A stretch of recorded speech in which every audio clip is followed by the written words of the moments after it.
Good afternoon, everyone. Hope you're well.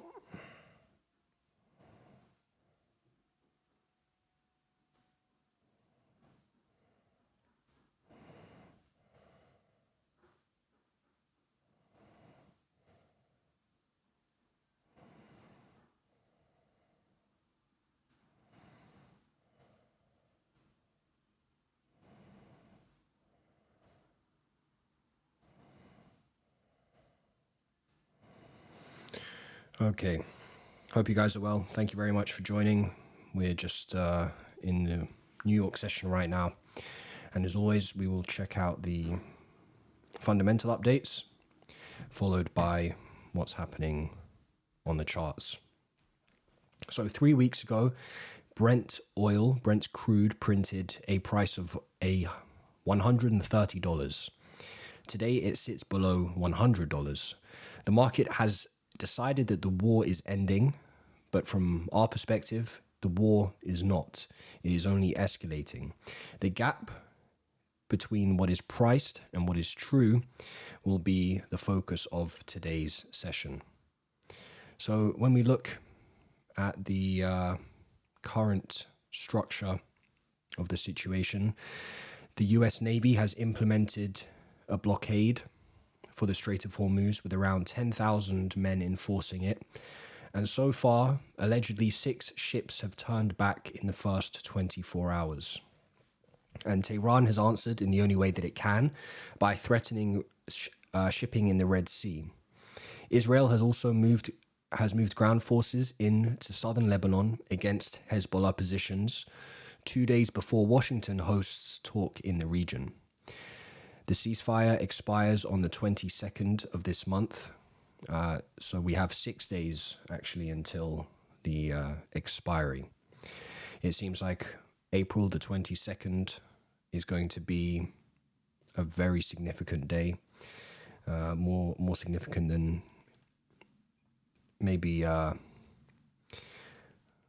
any of the dates so far. I did initially think that before, when Trump was talking about civilizational ending strikes, that that was going to be the most significant day of the war.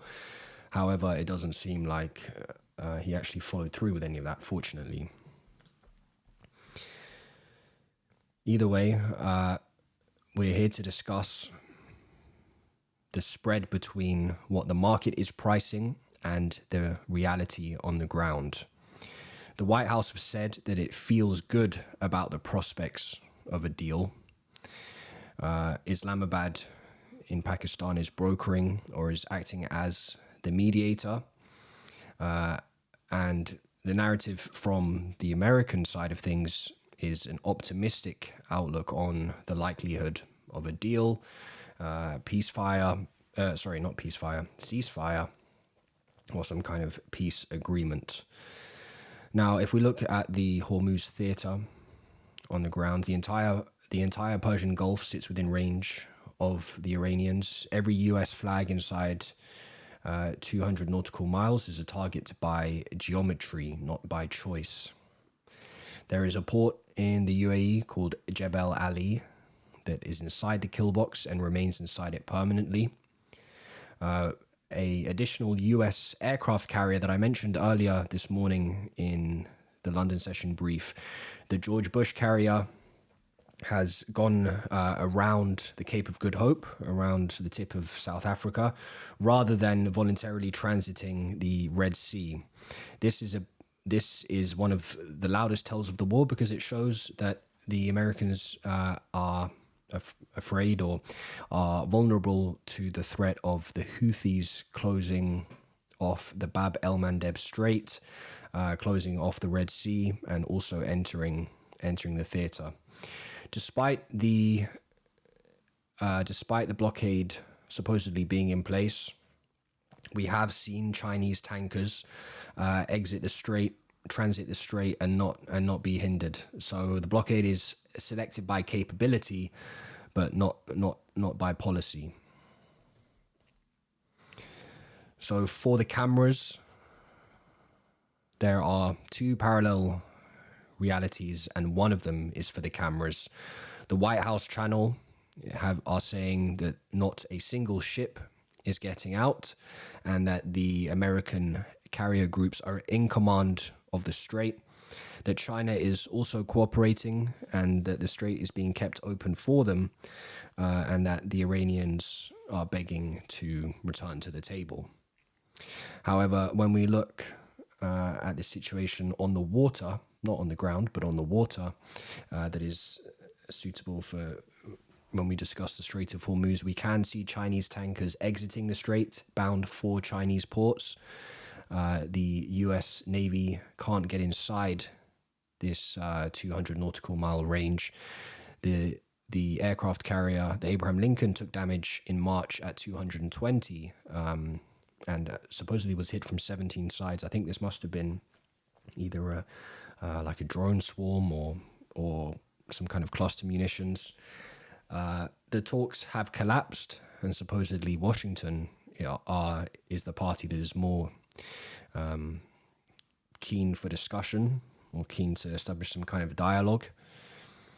Several sites that have been struck are already repaired and back online. That's from the perspective of the Iranians. We've seen that they were clearing a lot of the blockages and the debris that have been caused by American missile strikes over the course of this ceasefire. So when we look at the 8-day window here, this expires on Wednesday, by the way. It's supposed to be the 22nd of April. The ceasefire was announced on the 8th of April. That was through J.D. Vance and the mediators in Pakistan. Then the 10th of April, the Kabuki blockade was declared by the Americans.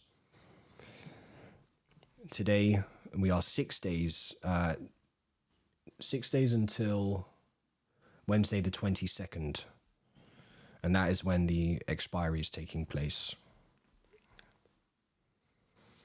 We are long on the commodities in preparation for this.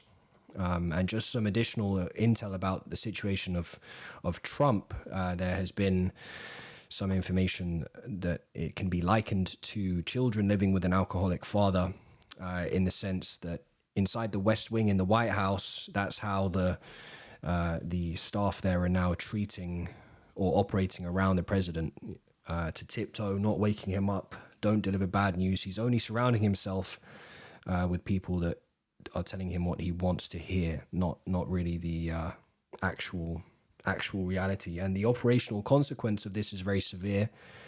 The Pentagon is filtering reporting upward to manage mood, not to inform decisions. The Navy is briefing him a blockade that isn't being enforced, and the Treasury is selling a recovery that is not arriving. He is making policy from a constructed reality, and the price of that reality is being passed to allies, markets, and the dollar. So we've seen J.D. Vance being isolated and pushed to the side, as he was the one that architected the 10-point exit ramp, which has now been, the ceasefire that came as a result of that has been violated. So like J.D. Vance has been isolated there. We're seeing donor pressure coming in, Zionist financing bloc driving Israel-aligned posture. There is the midterm coming up for President Trump as well that he needs to be aware of.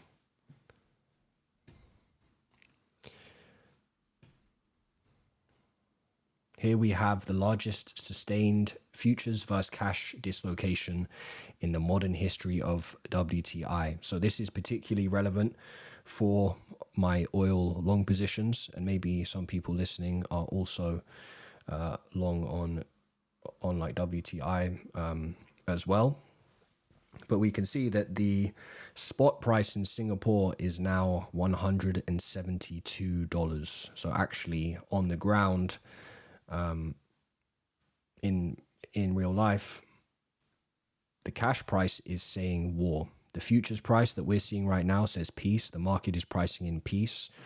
The Elysium Daily Brief that I uploaded this morning was titled "The Peace Plan That's Priced In." But again, the actual spot price, the cash price, is significantly larger. So there's a spread of $89 per barrel in this example. We're seeing a significant amount of censorship from Israel. If the Iron Dome and the Arrow had performed, Israel would be holding press tours, but they're currently not. Wartime censorship is being selectively imposed. When their defenses perform, footage is released, but when they do not, the lens stays capped. The current blackout is the confession.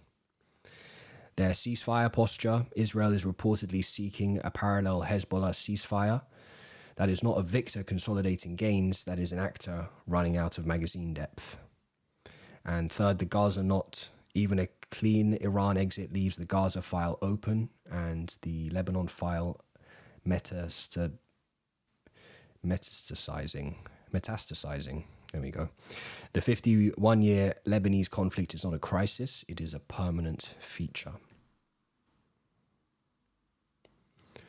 I will leave this chart in the Discord for afterwards, but it's more of a probability graph to do with the risk calculus. When we look at what China's up to, their tankers are transiting the strait, their air defense upgrades are arriving in Iran. They've signaled interference with Chinese, it has signaled that interference with Chinese maritime traffic is treated as an act of war. So this is in relation to, if the Americans try to hinder any Chinese tankers making their way through the straits. Trump claims a promise not to arm Iran from the Chinese, but like Beijing has confirmed nothing. We have the Russians here as well, building a settlement architecture that excludes Washington and continues parallel pressure on the Ukrainian theater. The GCC are starting to pivot. The Saudis are playing a double game, as they are still very close to Washington, but hedging their bets with Tehran as well. The UAE has taken significant structural damage, and their recoverability is in serious question. I don't think that long-term the UAE will ever be where it was, and I'd be very surprised if it recovers anywhere near to where it was as well. Other American allies around the world, Tokyo, Seoul, Jakarta, Kuala Lumpur, Hanoi, are reading the same signals that other American allies are seeing, that they should really be looking at hedging their bets right now, because the existing system has often relied on the Americans providing security guarantees to these different nations in exchange for favorable trading deals and whatever it might be. However, what the world has seen is that when it comes down to it, the US are kind of incapable or unwilling to defend them. And not only that, but they will redirect important equipment and resources to your enemies as well.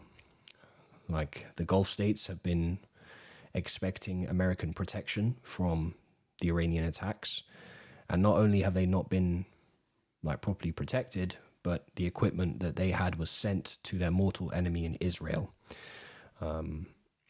So you can see why nations around the world are starting to hedge their bets. When we look at the trades that I'm focusing on, you guys know I'm long gold. There are some defense stocks that are going to be bullish as well. We will see a huge amount of spending, particularly in Europe, on defense over the next few years. I'm long gold. When we look at shorts, European utilities, as there's an energy cost pass-through lag, aviation, Asian export equities, and things to watch. How much Enbridge volume there is. This is the settlement system that the Chinese made in preparation for the destruction of the petrodollar, and a way to bypass the SWIFT international payment system. So the yuan settlement for oil, if that takes place, that confirms that the petrodollar system is basically on its way out. and as an extension of that, a large part of America's power. What we're going to be watching between now and Monday, if there's a Lebanon Hezbollah ceasefire announcement that lands on Saturday, risk on for energy fades, but gold holds. We will keep an eye on the possibility of the Americans losing one of their significant ships, okay? Because as they implement the blockade in the Strait of Hormuz, they're now opening themselves up to targeting, right? Remember that supposedly the Iranians have the capability of sending missiles as far as Diego Garcia, as far as Cyprus. The Iranians have said that those were possibly false flags, but either way, let's just take that at like for what it is, right? So any ships in the region, the Iranians can hit, and the additional aircraft carrier that the Americans are sending in, the like USS George Bush or something, again, it's going around the southern tip of Africa, Cape of Good Hope, rather than cutting through the Red Sea, because it doesn't want to be vulnerable to the Houthis in Yemen. So this loss of a US capital ship would be probably the most asymmetric event in the deck. We would go long oil, long gold. All of the positions that I'm in currently would make sense there. Keep an eye on any joint Russia and China statements and any erratic behavior from Trump. I mean, he's already going after the Pope and comparing himself to Jesus, threatening civilizational ending strikes. So I don't really know how much more erratic it can get, but yeah. That's a brief update on the capital and conflict side of things. The primary headline we're looking for is that ceasefire expiry on the 22nd of April. All of this is explaining the difference between the market pricing in a ceasefire and a peace deal versus the escalation on the ground, the actual reality on the ground, and why I'm still long on these commodities, despite the market pricing in something else. But what we're going to look at now is the markets themselves. We're going to look at the NAS100, gold, oil. The S&P has just set a new all-time high. So real euphoria at the moment, or what I would argue is essentially manipulation. But the markets are certainly behaving irrationally, at least from my perspective.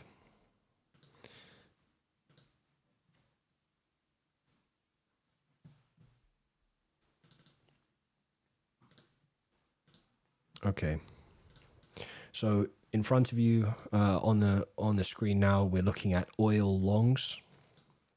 I sent into the mentorship yesterday that we are accumulating oil longs at 91.5. That is this support level right here, the horizontal level, 91.5. That is the area that I took as a higher low. The way that we were able to find that fib level was applying a Fibonacci tool to the start of this impulse here, up to the highest wick, and the price pulls back to the 0.5 and 0.618 on the Fibonacci tool, which can be known as the premium discount zone, or essentially where you want to be looking for retracements to end. We can see in the past that the price used the 0.618 as a support level. Price has come back to it again and printed a very nice hammer candle on the 12-hour time frame. So from a technical perspective, I would say that this is a valid long entry. And then fundamentally speaking, again, the price is currently $93. The spot price in Singapore is over $170. The market is pricing in the idea that this can just end without any future kind of ramifications. I think, yeah, the futures prices are showing aren't pricing in the long-term supply shock effects. I don't believe, not at $93. 99 has been a very critical resistance level in the past, or support. It's been tested 4 or 5 times now. So that will be the first target to keep an eye out for. But I do think that oil will return back above triple digits. So we're looking to accumulate more oil longs. There was another position placed at 91.5. Max pain might be like $87, $88, something like that. But generally speaking, I would say that between this, like 91.5 and 87, is a sensible region to start accumulating, or like building a long-term position or medium-term position.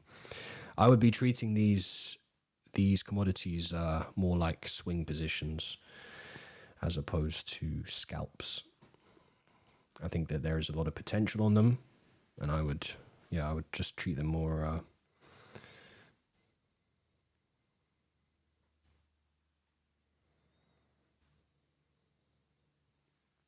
more like scalps, more like swings, sorry. Welcome to everyone who's joined. Thank you. I haven't said hello since we initially started. Do you guys have any trades you would like me to look at? Is there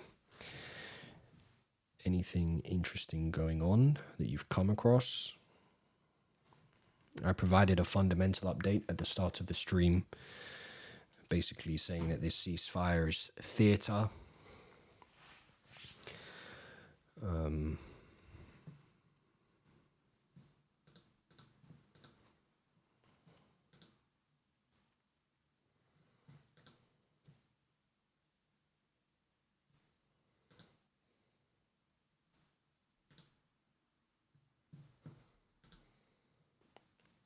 Juan says GBP CAD longs. All right, we'll check that shortly. Just to give you an update on the precious metals, I closed some silver longs.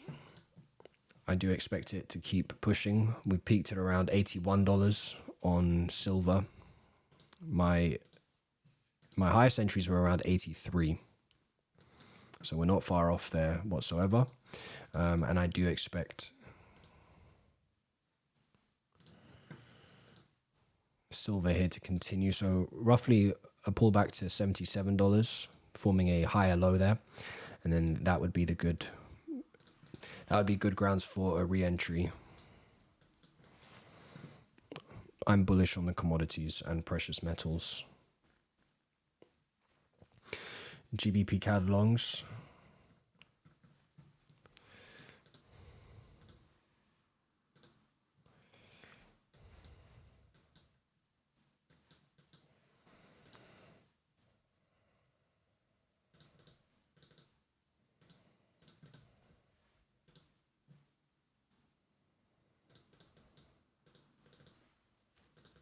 So I'm going to perform a full multi-time frame analysis here for GBP CAD, starting on the monthly time frame, marking out the current monthly high and low, illustrated by the wicks, and then just taking any other relevant wicks or candle bodies that may be within the general trading range that the current price is in. You want to keep it relevant to where the price is right now. You don't have to mark out the entire less is more, basically, to some degree. You can always go through and refine your support and resistance levels as you drop through the time frames. Once you mark out points of interest on whether it's wicks or candle bodies, and then combining that with psychological support and resistance levels, so round numbers in the price, for me it's increments of 50, so like 1.83650, 1.83700, 1.83750, 1.83800. Those are my increments of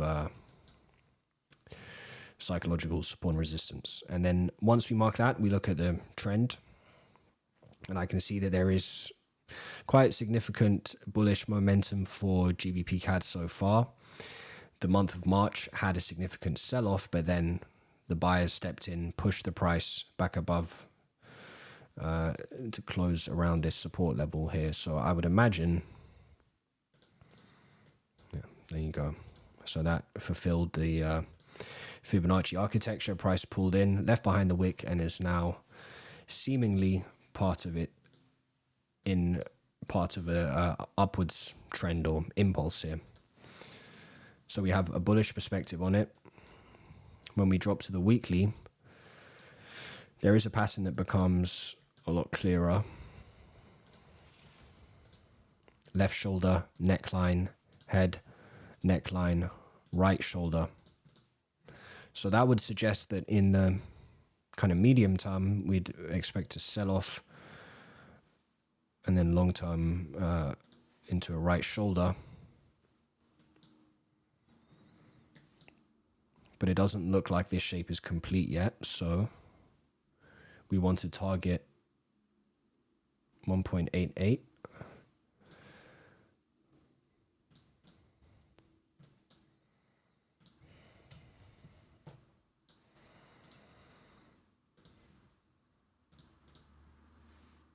Hey, this looks nice. Looks like it's got good possibility.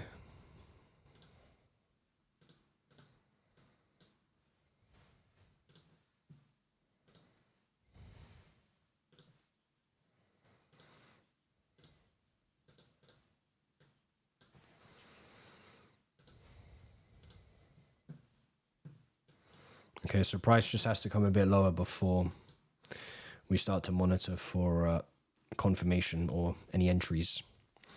Roughly 1.85, 150. Price needs to come slightly lower first. It's worth watching though. Nice setup. So keep in mind, after this final impulse, we could then see a strong sell-off. So one more, complete that, and then,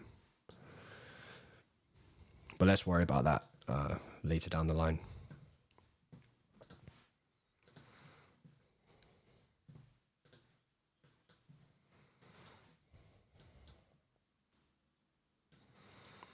Yeah, it looks good. Worth watching for, at least. Are there any other markets that you guys would like me to look at?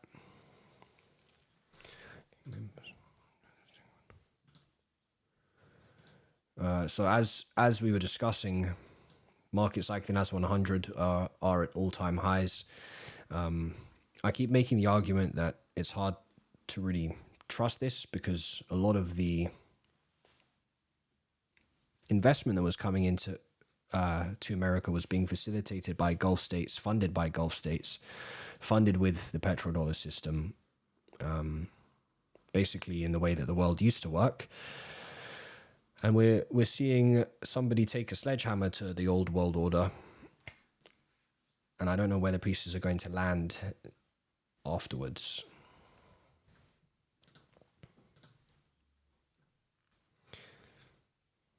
$52 billion estimated cost so far. 47 days this conflict has been going on for now. Strikes began 28th of February, Operation Epic Fury. Here we have the Strait of Hormuz between Larak and Keshim Island. This is the toll booth, the Ayatollah booth. So we can see some shipping making its way through.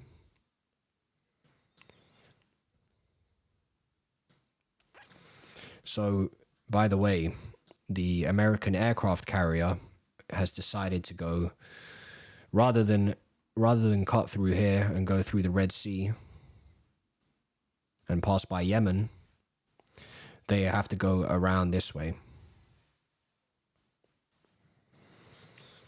And I think Diego Garcia is only somewhere in the Indian Ocean,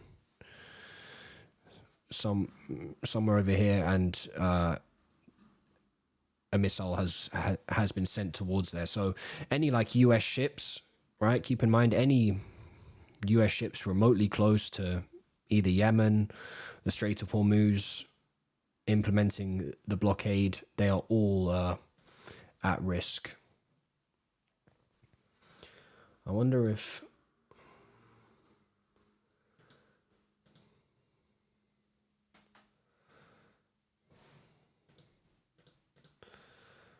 we could turn on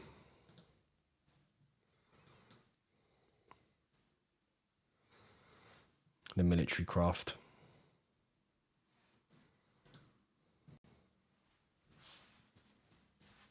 Indian warship. There's one there.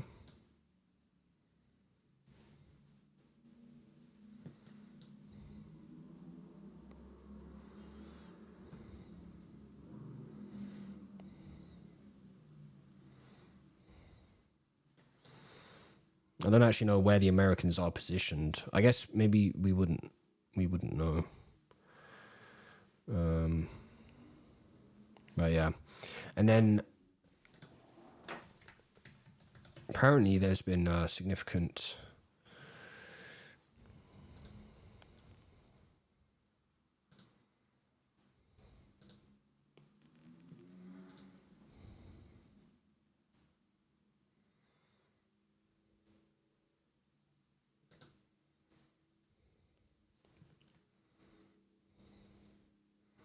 Wow, that's Royal Air Force jet taking. This is all in the UK.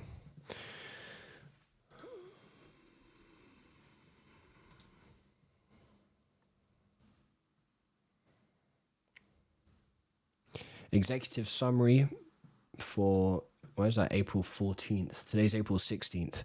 The Strait of Hormuz, it should be renamed Schrodinger's Strait. Is it open or is it closed? That's quite funny. Iran already was letting through some ships of friends and, of course, of themselves. The US is now supposedly to block any ship that harbored at an Iranian port. Some ships have made U-turns, while others that supposedly were Iranian harbors passed.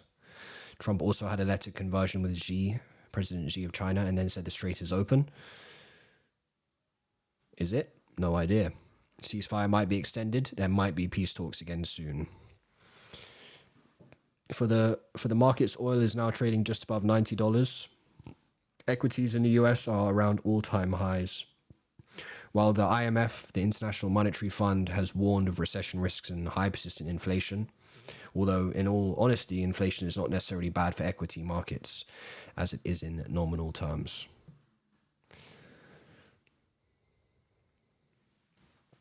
$77 military deaths from US and Israel as of 15th of April, 11,475 on the Iran-led bloc.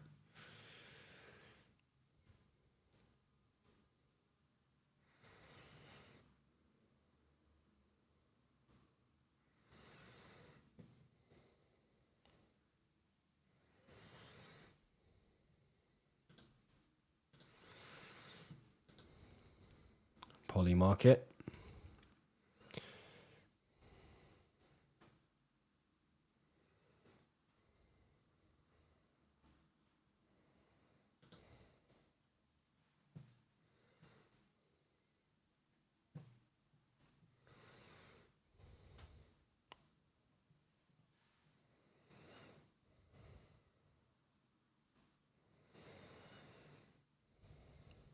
$110 is being priced in quite heavily. $110 for oil. For West Texas crude oil to hit in April of 2026. Fear and Greed Index at 23. What is Bitcoin at now? 73K. Yeah, we got the longs from 65, so that's pretty cool. Okay. Well, I will leave it there, everyone. If anything changes, I'll come back and do another stream later.